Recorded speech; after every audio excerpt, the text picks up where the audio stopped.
Buenos días, soy Leonardo Guidi, analista financiero de Grupo Carey y vamos a ver el resumen semanal correspondiente al viernes 14 de mayo de 2021.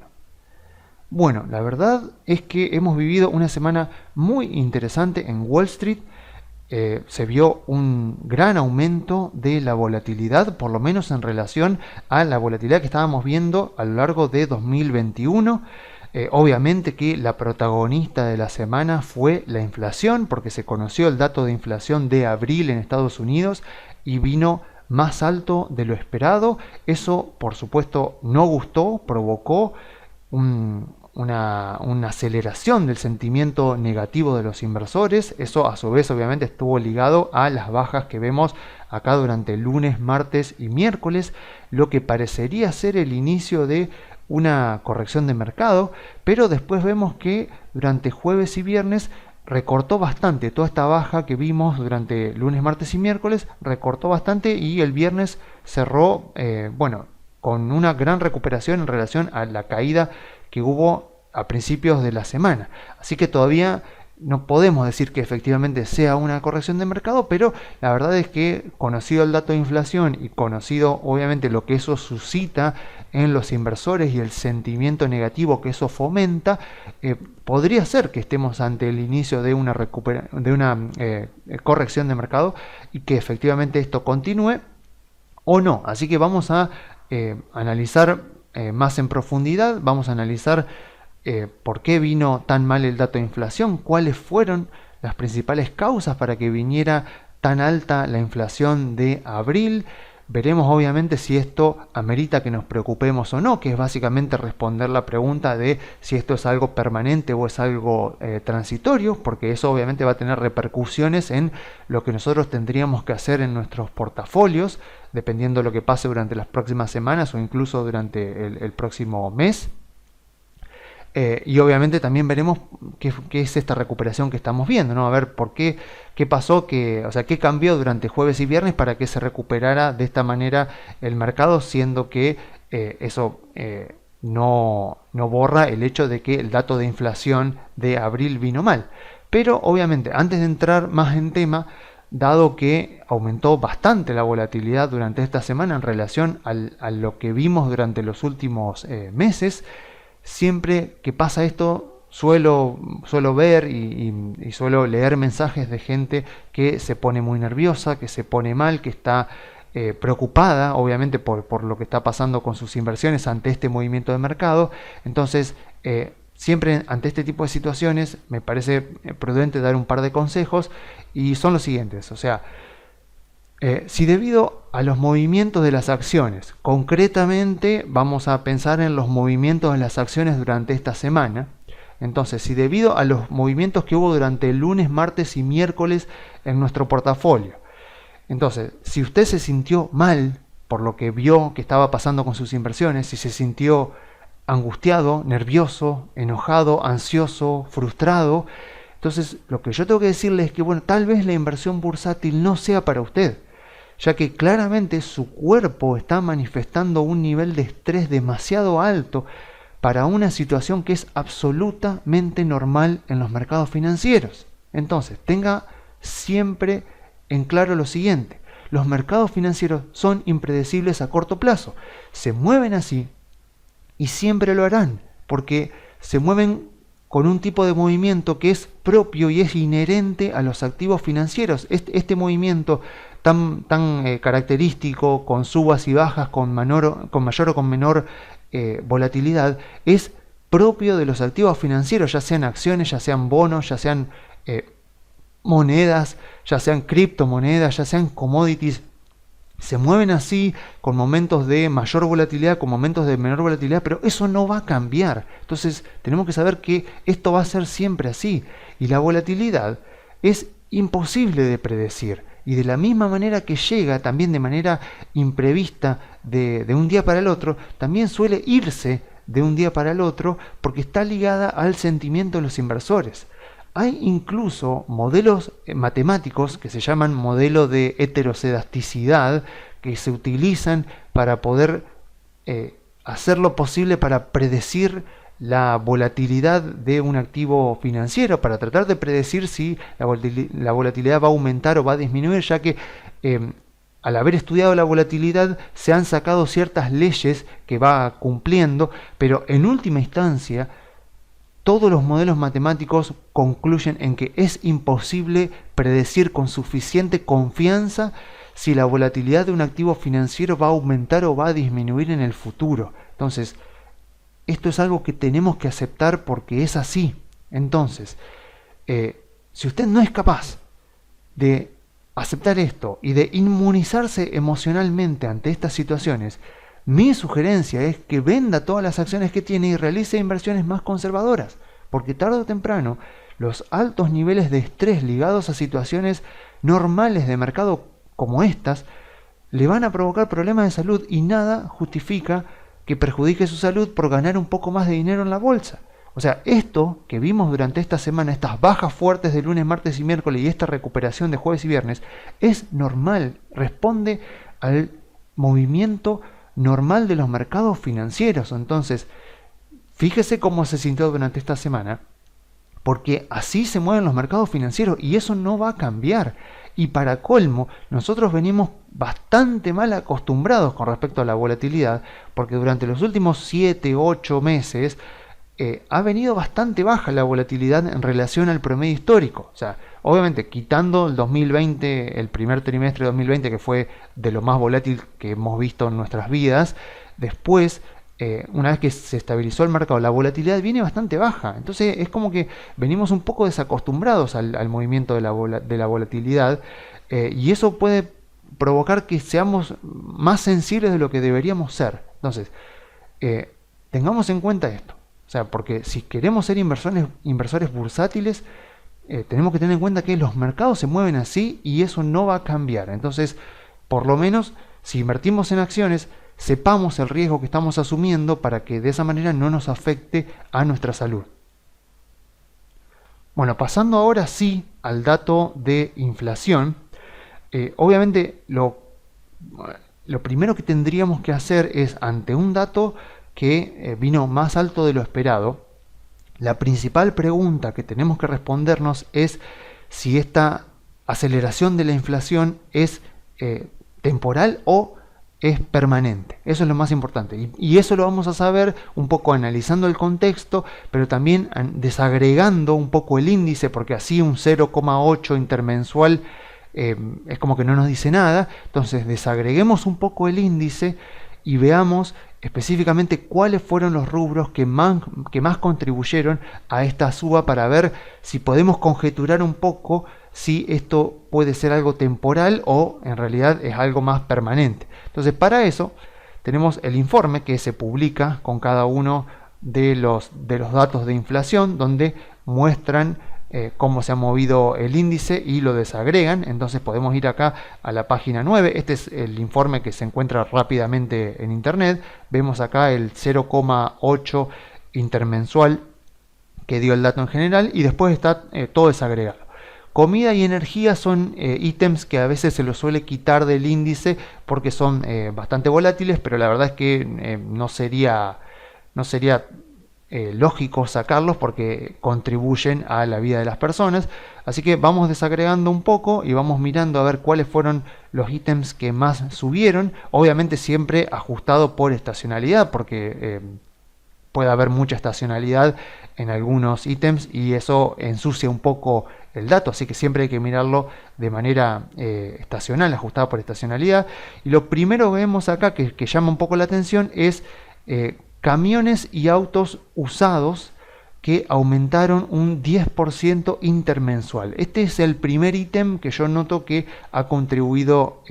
de manera muy significativa al aumento del índice de inflación. O sea, autos y camiones usados aumentaron un 10% de un mes para el otro. Después, si seguimos mirando un poco, vemos, por ejemplo, otro ítem que contribuyó bastante, es el alojamiento lejos del hogar, que es el alojamiento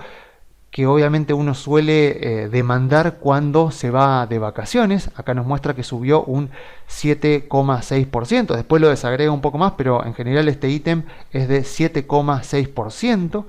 Después, si seguimos, vemos que, por ejemplo, también el alquiler de autos y de camiones también subió bastante, 16% intermensual. Y por último, otro ítem que vemos que contribuyó bastante fueron los pasajes aéreos, que subieron un 10,2% de un mes para el otro. Entonces, acá ya tenemos relativamente buena información como para tratar de determinar por qué subió tanto la inflación y a qué puede estar ligada. Entonces, acá podemos ya empezar a concluir a ver si esto parece ser algo permanente o si es más bien algo temporal. Y bueno, lo primero y lo más importante que puedo decir es que luego de una crisis deflacionaria, como fue la crisis de 2008 y también fue la de 2020, siempre se ve un repunte de la inflación, pero es un repunte temporal de la inflación, debido a que hay demanda acumulada, que obviamente se va acumulando mes a mes a medida que transcurre una recesión. Entonces, esa demanda acumulada se encuentra, cuando se reactiva la actividad económica, con productores que temporalmente tienen baja capacidad de respuesta debido a los recortes que realizaron con motivo de la recesión o en este caso con motivo de la pandemia. Así que, a ver, mi conclusión es que por ahora, y repito, por ahora, los datos me están diciendo que este parece ser un rebote inflacionario que está más ligado a la reapertura de los negocios más afectados por la pandemia y a la recuperación de la actividad económica en Estados Unidos. Así que habrá que estar atentos a los datos de inflación de los próximos meses para ver si efectivamente fueron transitorios o no. Porque la verdad es que, o sea, como yo decía en el informe pasado, o sea, yo no quiero tratar de pecar de optimista y de forzarme todo el tiempo a ser optimistas ante un mal dato y tratar de justificarlo, porque eso es justamente lo que pasa en los mercados cuando hay euforia y obviamente uno tiene que tratar de no caer en la euforia, tratar de mantener un poco la sensatez, el sentido común. Entonces digo, yo desagrego el índice para tratar de ver por qué vino tan mal el dato y veo, por ejemplo, que los pasajes aéreos subieron un 10%. Entonces digo, bueno, esto claramente está más ligado a la reapertura de la economía de Estados Unidos y a que la gente está con esa demanda de irse de vacaciones, que quiere viajar y que se encuentra repentinamente con las aerolíneas que tienen una menor oferta y que por eso suben los precios, que algo permanente. O sea, no parece ser que este aumento en los pasajes aéreos sea algo que vaya a permanecer por los próximos meses. A medida que la oferta empiece a compensar un poco la demanda que está contenida, supuestamente los pasajes deberían estabilizarse. Entonces, y así obviamente con ventas de autos, de camiones que también están ligadas al ciclo económico, obviamente también los alquileres de autos y camiones que también están ligados al ciclo económico. Entonces, por ahora me parece que este aumento de la inflación parece ser temporal, no parece ser algo permanente, pero por supuesto tenemos que estar atentos a eso. Y por eso también es interesante ver que la tasa de los bonos largos, la tasa del bono a 10 años, tampoco subió demasiado, está en 1,66 en este momento. Entonces, como para que se hagan una idea, la tasa de los bonos largos, sobre todo la tasa del bono a 10 años, que es el que se toma siempre como referencia, debería reflejar el crecimiento real, o sea, el crecimiento ajustado por inflación de la economía estadounidense en el largo plazo, que sería, por ejemplo, 10 años. Entonces, la tasa de los bonos me sirve a mí como un predictor de lo que el mercado está esperando que suceda en materia de inflación, no tanto para este trimestre o para el próximo, sino a lo largo de los próximos años. Entonces, si efectivamente las expectativas de inflación están aumentando y se están yendo al 3, 4, 5%, deberíamos estar viendo ya un aumento más significativo en las tasas de los bonos a 10, a 20 y a 30 años, y es algo que por el momento no estamos viendo. Pero de la misma manera, también no hay que olvidar también lo que dijimos en informes anteriores, que es que como la Fed está monetizando el déficit del gobierno de Estados Unidos, y es un déficit que va a continuar durante este año y el próximo también, es posible que como la Fed no puede dejar que suban demasiado las tasas de los bonos, porque eso complicaría el financiamiento del gobierno de Estados Unidos, que empezaría a tener una carga de intereses sobre la deuda demasiado altos, es probable que la Fed, que por el momento no está interviniendo en la parte larga de la curva, está interviniendo principalmente en la parte corta, si la Fed ve que las expectativas de inflación de los inversores están empezando a acelerarse y las tasas de los bonos empiezan a ir arriba del 2 y arriba del 3%, y la verdad es que teniendo en cuenta que el gobierno de Estados Unidos tiene que seguir financiándose y la Fed tiene que financiarlo porque no tiene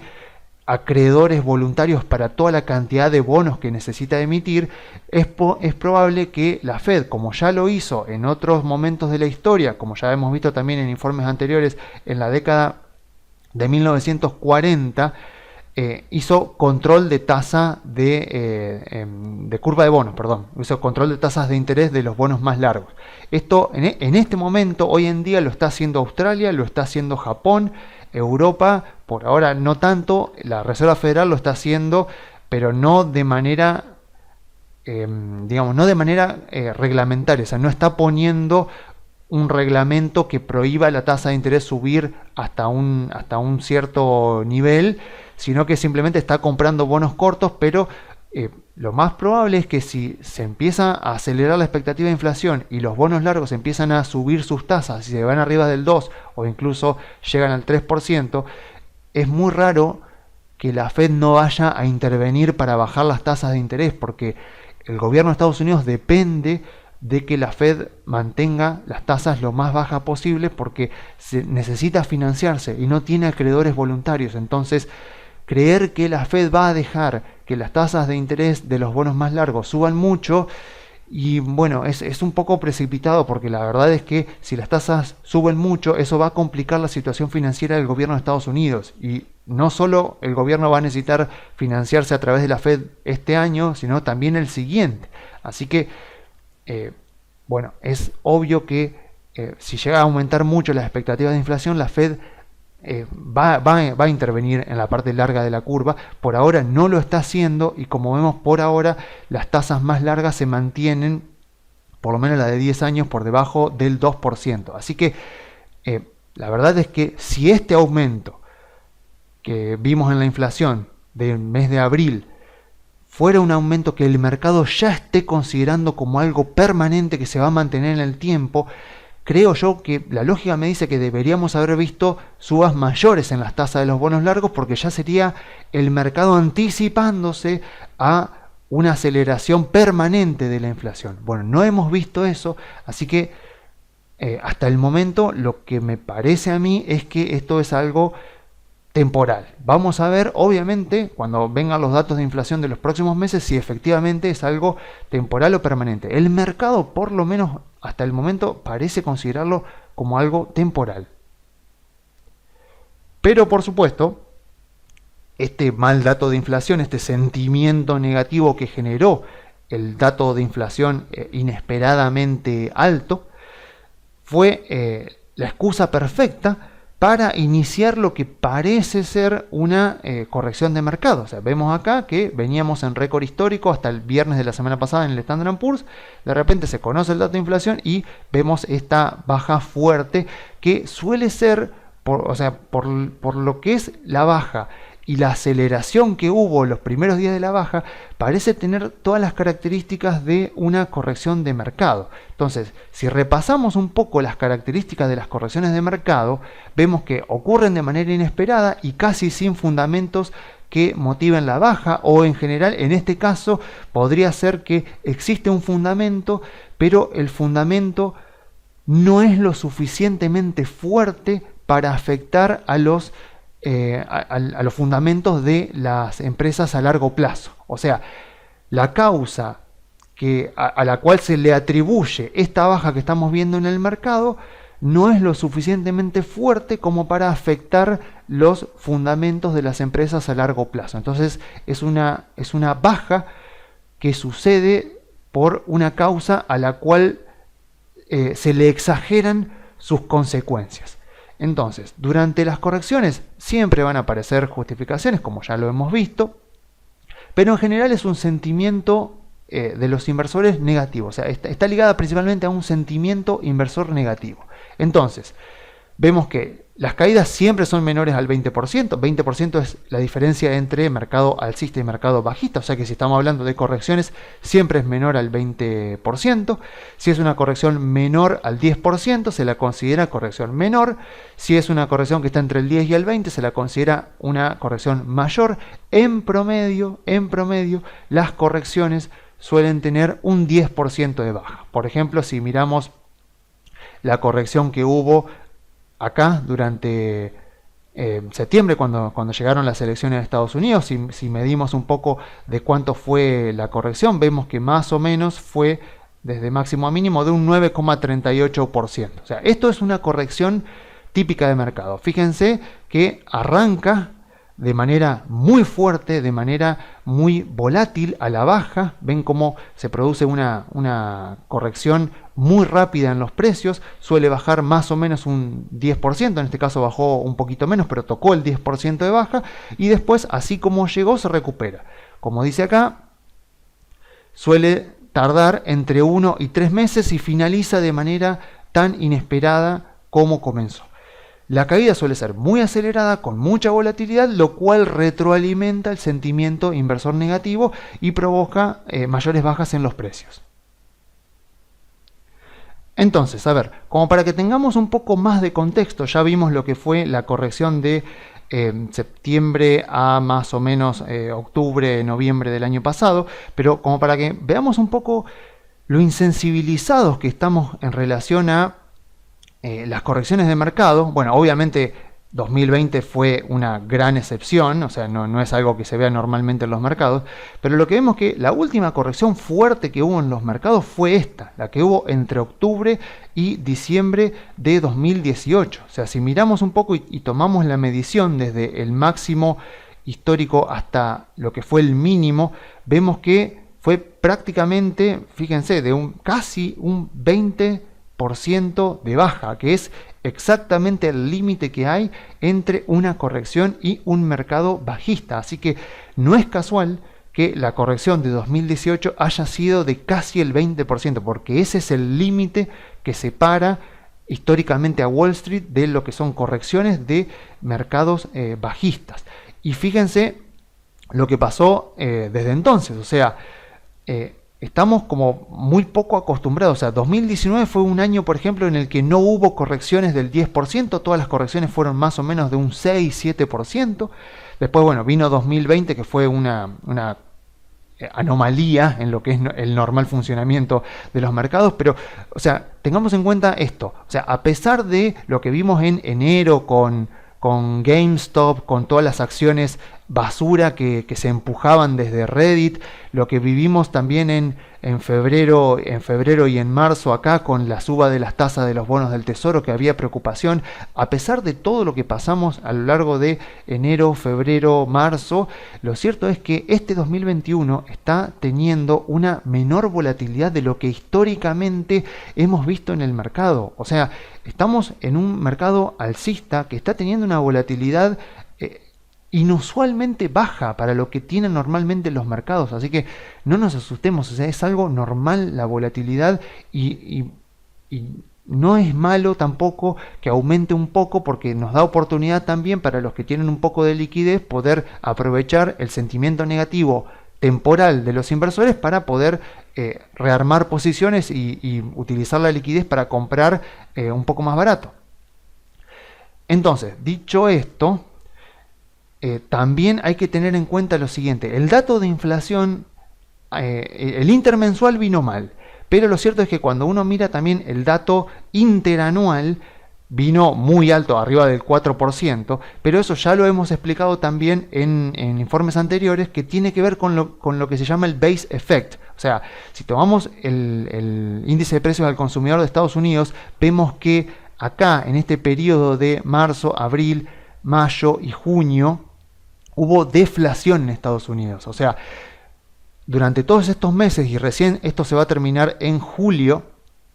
cuando se calcule el índice de inflación interanual de Estados Unidos, se va a estar dividiendo por una base más chica. O sea, cuando se tome el valor actual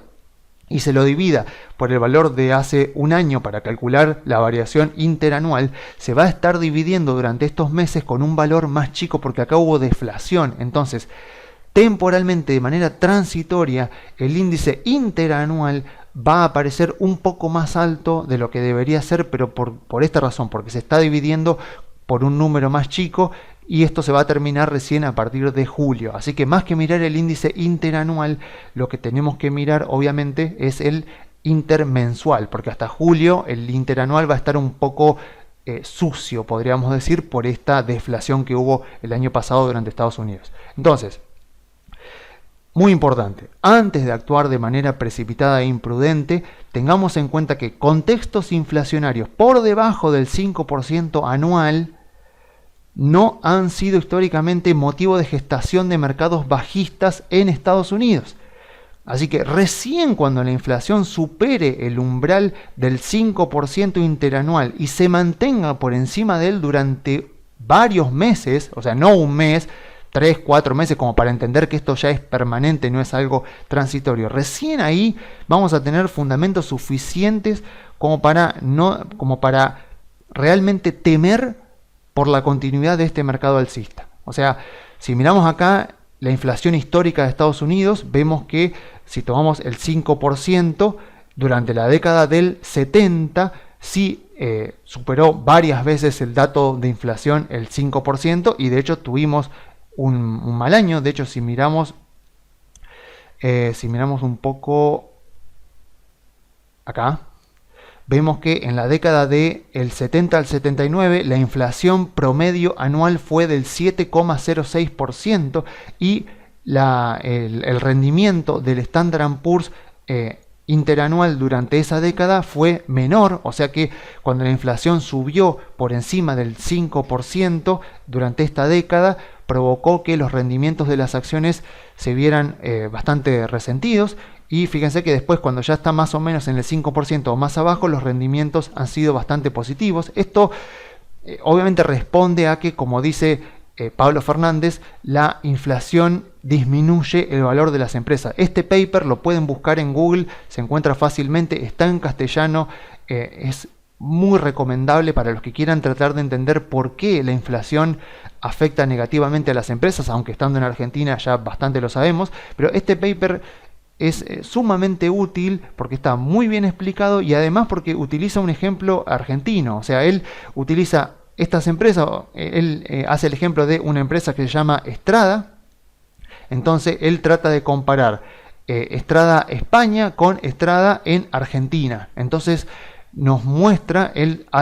hace el supuesto de que la inflación en Argentina es del 25%, como dice por acá en algún lugar del texto. Entonces él va a asumir esto, él pone que acá, como dice acá, la inflación de Argentina era del 25%, hace un supuesto. Entonces él va a comparar Estrada en España con una inflación del 0% anual con Estrada en Argentina con una inflación del 25% todos los años, y va a comparar cómo el valor de una empresa difiere de la otra y las razones por las cuales eso sucede. De hecho, él lo va comparando acá con los números, y lo que muestra claramente es que cuando él muestra el rendimiento del free cash flow en España le da 15% todos los años, y en Argentina él ve que le da 9,35, o sea, le da 36,69, pero cuando lo ajusta por inflación le da 9,35. Entonces, cuando él hace la comparación final entre las dos empresas, exactamente la misma empresa, pero una está en España y otra está en Argentina, lo que le da es que la empresa española vale más porque el free cash flow le rinde un 15% anual, y en Argentina, en pesos constantes, le da un 9,35. Entonces él se hace la pregunta y dice, bueno, a ver, ¿dónde está el valor que me falta? O sea, ¿quién se lleva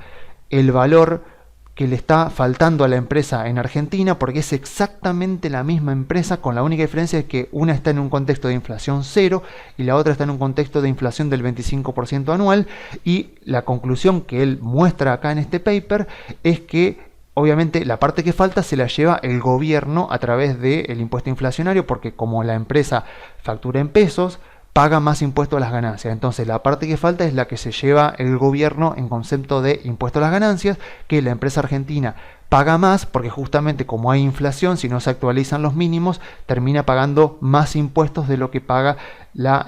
empresa española. Así que este es un paper sumamente recomendable para el que quiere tratar de entender cómo los fundamentos de las empresas se ven afectados negativamente cuando hay un contexto de alta inflación. En Estados Unidos lo que podemos ver es que cuando la inflación estuvo por debajo del 5% anual, en general los mercados anduvieron bien. Vemos, bueno, la década de 2000 al 2009, acá, bueno, no cuenta, por más que la inflación haya estado muy baja, porque arrancó con la crisis de las .com y terminó con la crisis de las hipotecas subprime, así que hubo dos crisis muy fuertes a lo largo de esta década, pero vemos que más o menos en décadas donde han habido correcciones fuertes de mercado, pero no han habido crisis sistémicas, vemos que en general cuando la inflación está por debajo del 5% anual en Estados Unidos, los mercados suelen ser positivos, suelen tener rendimientos positivos. En la década del 70, por supuesto, como la inflación fue tan alta, y a principios de los 80, fíjese que acá a principios de los 80 se arranca también con una inflación muy alta, vimos varios mercados bajistas, por ejemplo, el de 1973 a 1974, con un 48,2% de baja. Este mercado bajista cumplió con todas las reglas, las 4 reglas que mencionamos siempre en informes anteriores de los mercados bajistas. También hubo uno, por supuesto, en el 80, en 1980, arrancó y terminó recién en 1982 con un 27% de baja. O sea, no es casual que hayamos visto dos mercados bajistas bastante fuertes en este tipo de contexto, porque en la década del 70 la inflación fue bastante alta y a principios de los 80 también, pero después vemos que una vez que se estabilizó la inflación, más o menos cuando termina este mercado bajista en 1982, se inicia un mercado alcista que termina recién en la burbuja de las .com. O sea, pensemos esto, o sea, es sumamente interesante cómo cuando bajó la inflación a límites normales abajo del 5%, a pesar de que tuvo algunas aceleradas, pero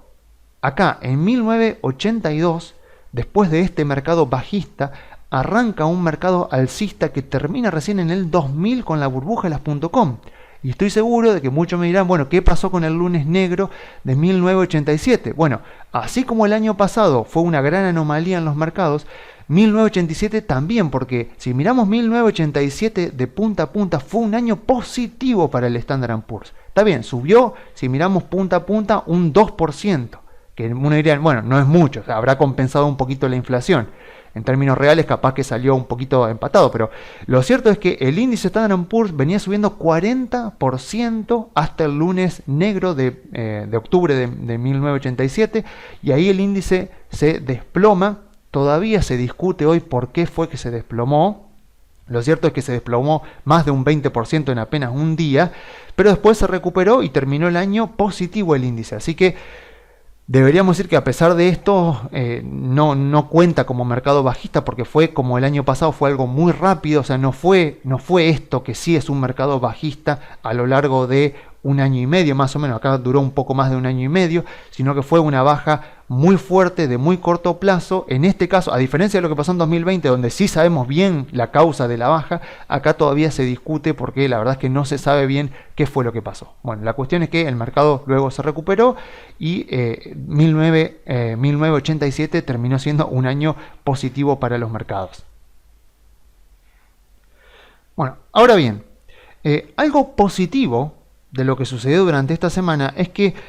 cuanto más se hable de inflación en todo el ambiente financiero, menor será el poder de sorpresa que tendrá el dato de inflación cuando se publique cada mes. Y un menor poder de sorpresa significa un menor poder para generar volatilidad en los precios de las acciones, porque los inversores se van a ir adelantando e irán incorporando de manera anticipada el efecto del dato de inflación en los precios. ¿Y eso qué va a provocar? Va a provocar que se suavice el impacto de los datos de inflación que se vayan conociendo en las acciones, ya sea si es un dato positivo o un dato negativo. Y esto es muy importante porque menos sorpresas negativas implican menos volatilidad. Y menos volatilidad implica también una menor probabilidad de que el sentimiento de los inversores se torne negativo. Y lo que, obviamente, como bien sabemos, el sentimiento negativo de los inversores provoca correcciones bajistas de precios que encima, como ya lo vimos, se van retroalimentando a sí mismas y provocan bajas adicionales y más provocadas en el tiempo. Entonces, está muy bien que se hable de inflación, o sea, que se hable mucho en los medios. Lo que nosotros tenemos que hacer es aislarnos del ruido, o sea, aislarnos emocionalmente del ruido. Pero mientras abramos los portales de noticias, abramos las redes sociales, abramos las webs de los canales de noticias financieros de Estados Unidos y veamos que se habla de inflación, y preocupa la inflación de Estados Unidos, bueno, eso le quita poder al dato de inflación cuando eventualmente se publique para afectar a los precios, porque los inversores se irán adelantando, intentarán anticiparse a lo que será el dato de inflación y eso le quita poder de sorpresa y eso quita volatilidad en el mercado y ya sabemos que si la volatilidad del mercado es baja, la probabilidad de que el sentimiento de los inversores se torne negativo es menor y si hay menos sentimiento negativo de los inversores hay menos bajas en el mercado y eso nos ayuda más que nada para evitar cometer errores. Entonces, finalmente, a ver, como sugerencia final, lo que quiero dejar así como sugerencia, como resumen es lo siguiente. Si están posicionados en acciones de Estados Unidos, y más aún si están posicionados en tecnológicas, en empresas de comunicación y empresas de consumo discrecional, lo más importante que puedo recomendarles es calma y paciencia. O sea, no permitamos que un sentimiento negativo de corto plazo perjudique el rendimiento de nuestras inversiones a largo plazo. Los fundamentos de estos sectores son los mejores para el contexto del mercado que estamos viviendo y por lo tanto la inflación no es lo suficientemente alta todavía para afectar negativamente a los fundamentos. Entonces, mientras la inflación no sea mayor al 5%, no hay razones para temer por los fundamentos de las empresas que tengamos en el portafolio. Por último, si tenemos liquidez y queremos aprovechar para comprar, entonces la sugerencia va a ser que, bueno, obviamente, en caso de que esta corrección se termine prolongando, hay dos puntos, digamos, donde sería interesante que compremos en caso que tengamos liquidez. Supongamos que esta corrección de mercado continúa y efectivamente sigue, lo cual no está mal, sería algo absolutamente normal del mercado, por favor, no se asusten. Entonces, si esto continúa, en esta línea que sería el piso del mercado alcista que está desarrollando el Standard & Poor's, seguramente habrá analistas técnicos y algoritmos que hacen análisis técnicos que lo van a tomar como un piso y puede ser que acá haya oferta compradora. Si esa oferta compradora efectivamente le gana a el sentimiento negativo de los inversores y encima obviamente los fundamentos del dato de inflación, o sea, las expectativas del dato de inflación van mejorando, este podría llegar a ser el piso de esta corrección de mercado en caso de que efectivamente se prolongue. Si llega a pasar que no, que baja y rompe este piso también, por más que haya analistas técnicos que estén comprando, después obviamente como ya lo vimos acá en las definiciones de qué es una corrección de mercado, lo que tendríamos que ver es medir un poco y ver el 10% de baja, que es la baja promedio que suele haber en las correcciones. Vemos que más o menos está acá en los 3.800 puntos y fíjense que está bastante cerca de la media móvil de 200 ruedas que está acá. Así que si tenemos liquidez y vemos que se prolonga esta corrección de mercado y que se profundiza, entonces podríamos aprovechar para comprar acá, porque habrá seguramente analistas y algoritmos que van a estar comprando en base a este piso, o si no, podríamos esperar un poquito más y ver si se prolonga la corrección y comprar más cerca de acá, la media móvil de 200 ruedas o los 3.800 puntos, porque esta es la zona de el 10% de baja. Y recordemos que la corrección anterior frenó más o menos en el 10% de baja, porque es lo normal que suele ocurrir en estos casos. Así que si tenemos liquidez y queremos aprovechar para rebalancear portafolio, para incrementar nuestras tenencias de acciones aprovechando esta baja para comprar más baratos, esos serían los dos puntos que tendríamos que tener en cuenta para comprar en los mejores precios posibles, con las mejores probabilidades de estar comprando lo más cerca del piso de la corrección. Así que bueno, veremos qué pasa durante las próximas semanas, si esto efectivamente, o sea, si claramente el mercado ya descontó que este dato de inflación vino temporalmente más alto, pero que es algo absolutamente temporal y que ya a partir del mes que viene veremos la inflación de Estados Unidos más baja en niveles normales, bueno, claramente lo más probable es que esto continúe y que la suba continúe. Y bueno, si el sentimiento de los inversores se retroalimenta de manera negativa, bueno, iremos viendo al índice ir a buscar estos pisos y bueno, eso nos va a dar oportunidad para comprar más barato, pero recuerden, mientras la inflación de Estados Unidos no supere el 5% interanual y se mantenga arriba del 5% por al menos unos meses, no hay razones para temer por los fundamentos de nuestras acciones, ya que a pesar de que la inflación disminuye el valor de las empresas, cuando todavía no está demasiado acelerada la inflación, las acciones suelen incluso verse favorecidas y eso no afecta a la salud del mercado alcista. Así que bueno, yo me despido dejándole las vías de comunicación. Se pueden comunicar por la página web grupocarey.com.ar o enviando un mail a contacto@grupocarey.com.ar.